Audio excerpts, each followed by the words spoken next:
Wow, দেখেন তো এটা কার লাগবে আপুরা, তাড়াতাড়ি করে স্ক্রিনশট নেন।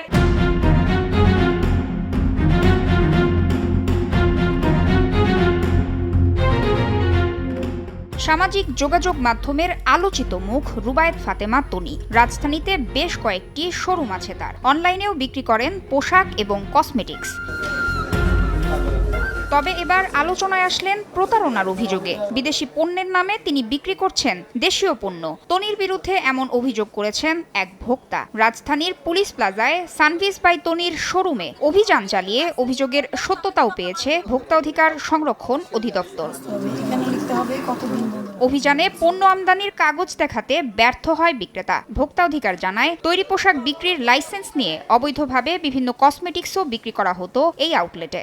বেশ কয়েকটি অভিযোগ এসেছে এই প্রতিষ্ঠানের বিরুদ্ধে যে পাকিস্তানি ড্রেস তারা অনলাইনে বিক্রি করে, কিন্তু ডেলিভারি দেওয়ার সময় ঠিক তারা দেশি যে ড্রেস সেগুলো পাকিস্তানি নামে বিক্রি করে আসছে দীর্ঘদিন যাবত। এর প্রেক্ষিতে অধিদপ্তরের আমাদের যে সহকর্মী রয়েছেন ইনি নোটিশ জারি করেন শুনানির জন্য।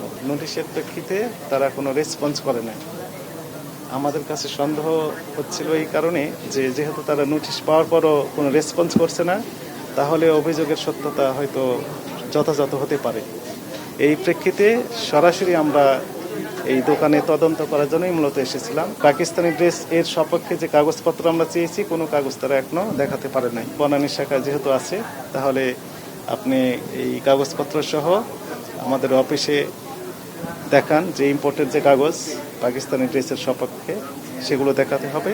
একই সাথে তারা কেন শুনানিতে অনুপস্থিত ছিল, রেসপন্স করে নাই সেই ব্যাখ্যাটাও তাদেরকে দিতে হবে, এবং কতগুলো কাস্টমারের কাছে এই ড্রেস বিক্রি করেছে এবং তাদের ইম্পোর্ট প্রাইস কত ছিল, তারা কি পরিমাণ লাভ করছে, এই বিস্তারিত তথ্য আগামী দিন সকালে অধিদপ্তরে উপস্থিত ব্যাখ্যা দেওয়ার জন্য নির্দেশনা দেওয়া হলো।